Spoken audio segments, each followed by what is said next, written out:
Okay. YSRCP వాళ్ళు మాట్లాడిన అంశం అనండి, లేదా బాలకోటి గారి అంశం అనండి, పొత్తులు అంశం అన్నది జనసేనకి ఏం చేయాలి అన్న దాని మీదే ఎక్కడో పీటముడి వెళ్ళటం లేదు అన్నది వస్తున్న టాకు. మరొకటి 4:2:1 అట. ఏంటి ఈస్ట్లో ఏంటి వెస్ట్లోని? వర్మ గారు, ముందుగా మీకు అలాగే ప్యానల్ పెద్దలకి, WN వీక్షకులకి, అలాగే యాజమాన్యకి హృదయపూర్వక నమస్కారం. ఇక్కడ ఉన్నటువంటి శేఖర్ రెడ్డి గారు మరి సంస్కారవంతమైన సోపు XXX సోపు వాడుతూ ఉంటారు కదా, అందుకెందుకలా సంస్కారం గురించి మాట్లాడుతూ ఉన్నారు. సార్, మీకన్నా చాలా సంస్కారవంతమైన వాళ్ళమే మేము. సో అందుకనే మీరు మాట్లాడినప్పుడు మేము ఆగాం. గుర్తుపెట్టుకోండి, నేను మాట్లాడినప్పుడు మీరు మాట్లాడితే ఖచ్చితంగా మీరు డిబేట్లో నుంచి వెళ్ళిపోతారు, అందులో ఎటువంటి అవ్వట్లేదు. సార్, ఈ రోజున సార్ ఇందులో చెప్తూ ఉన్నారు శేఖర్ రెడ్డి గారు పొత్తుల గురించి 1:2:1:4 అని. ఎవరు ఈయనకేమన్నా లెటర్ ఇచ్చారా పవన్ కళ్యాణ్ గారు కానీ చంద్రబాబు నాయుడు గారు కానీ?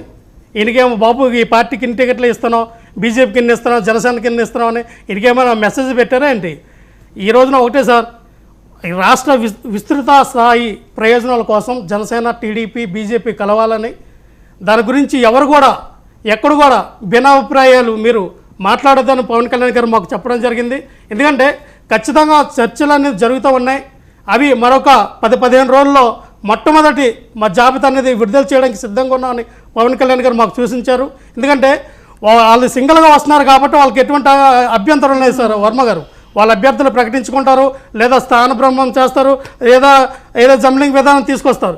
కానీ ఇక్కడ 3 పార్టీల కలయిక అనేటప్పుడు సీట్లు సర్దుబాట్లలో ఎమ్మెల్యే టికెట్లు ఉన్నాయండి, ఎంపీ టికెట్లు ఉన్నాయండి, ఎవరికి ఎన్ని టికెట్లు అనే విషయంలో ఖచ్చితంగా కొంత జాప్యం జరుగుతుంది. ఎందుకంటే ఎలా పడితే అలాగా మేము పోటీ చేయడానికి సిద్ధంగా లేం కదా.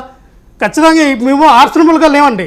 ఆ సీట్లో ఎవరైతే మరి ఏ అభ్యర్థిని పెడితే ఏ అభ్యర్థి అయితే గెలుస్తాడో, అది కూడా 30,000-40,000 మెజార్టీతో గెలుస్తారో అటువంటి వ్యక్తుల్ని మేము ఈ రోజున పవన్ కళ్యాణ్ గారు మరి పెట్టడానికి చూస్తూ ఉన్నారు. అలాగే చంద్రబాబు నాయుడు గారు కూడా. ఎందుకంటే కిందటిసారి మాకు ఏ స్థానాల్లో అయితే 30,000-40,000 స్థానం మరి మెజార్టీ మాకు వచ్చిందో ఆ మెజార్టీ స్థానాలు గత మరి PRP పార్టీలో ఉన్నప్పుడు మరి ఎక్కువగా ఉన్నటువంటి ఓట్ల షేరు మాకు ఎక్కడైతే వచ్చిందో ఆ స్థానాలతో కలిపి మేము జనసేన, టీడీపీ కలిపి ఇవన్నీ వెళ్ళే అవకాశం ఉంది. ఖచ్చితంగా ఒకటేనండి, చంద్రబాబు నాయుడు గారు ఎప్పుడైతే ఒక విషయం చెప్పారో, ఎక్కడైతే మరి జనసేన పార్టీ అభ్యర్థిని నిలబెట్టేటప్పుడు అక్కడ ఉన్నటువంటి టీడీపీ అభ్యర్థిని సమన్వయపరిచే బాధ్యత నాది. అలాగే ఆ టీడీపీ అభ్యర్థిని పెట్టేటప్పుడు కూడా వాళ్ళని సమన్వయపరిచే బాధ్యత నాదని చాలా క్లియర్గా ఉన్నాం. మా ఎటువంటి కన్ఫ్యూజన్లో లేదండి.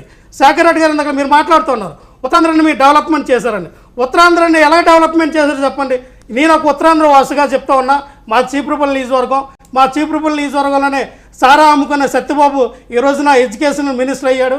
మా దౌర్భాగ్యం ఇక్కడ మేము సినిమాలో చూసాం, సారా వైన్స్ అమ్ముకున్నాడు ఎడ్యుకేషన్ మినిస్ట్రేట్ అని. అంటే ఒకటి వర్మ గారు ఆయన ఏమన్నారంటే, ఈ రాష్ట్రంలో ఉద్యోగాలు రాకపోవడం గల కారణాలు ఏంటంటే అధికంగా చదువుకోవడం అంటండి. ఇది చదువుకుంటే ఉద్యోగాలు రాకుండా ఉంటాయండి. మన దేశం, మన రాష్ట్రంలో ఉన్నటువంటి యువత ఎక్కువ చదువుకుంటే, అక్షరాస్యత పెరిగితే రేపొద్దున్న డెవలప్మెంట్ పరంగా వాళ్ళ ఒక స్థాయికి వస్తారన్న ఆలోచన విధానం ఉండాలి. ఉద్యోగ కల్పన కల్పించాలి. కానీ ఇక్కడ చూస్తే బొత్స సత్యనారాయణ గారు తన సొంత ప్రయోజనాల కోసం, తన మేనల్లుల కోసం, తన కుటుంబాల కోసం ఈరోజు చూస్తే విజయనగరం జిల్లా మొత్తం దారదత్తం చేశారు. మరి ఎక్కడైతే మరి విజయసాయి రెడ్డి గారు చూస్తే ఇక్కడ విశాఖపట్నంలో ఉన్నటువంటి భూములన్నింటి కూడా తన అల్లుడికి, కూతురికి దారదత్తం చేయలేదా? దశపల్ల భూములు ఏమైనా కబ్జా చేయలేదా? రుషికొండతో సహా 550 కోట్లు పెట్టి ఒక ఇంద్రభవనం లాంటి భవనం కట్టుకున్నాడు. ఎవడా సబ్బది? జగన్మోహన్ రెడ్డి దానికి సమాధానం చెప్పాలి. ఈ రోజున శేఖర్ రెడ్డి గారు అంతే ఉన్నారు. 25,000 కోట్ల రూపాయల సుశీల స్రవంతి ప్రాజెక్టుని తీసుకొస్తే తన వైపు జగన్మోహన్ రెడ్డికి అసలు కన్నేసి కూడా చూడాల. ఈ రోజున అదిగానే పూర్తయి ఉంటే దాదాపుగా 10 లక్షల ఎకరాలకి నీరు అందేది, అక్కడ తాగునీటి సమస్య కూడా తీరేది ఉత్తరాంధ్రకి. ఈ రోజున నదుల అనుసంధానం కూడా చేయాల. ఏ విధంగా ఈ రోజున ఏ విలేజ్కి వెళ్ళా కనీసం వాటర్ తాగ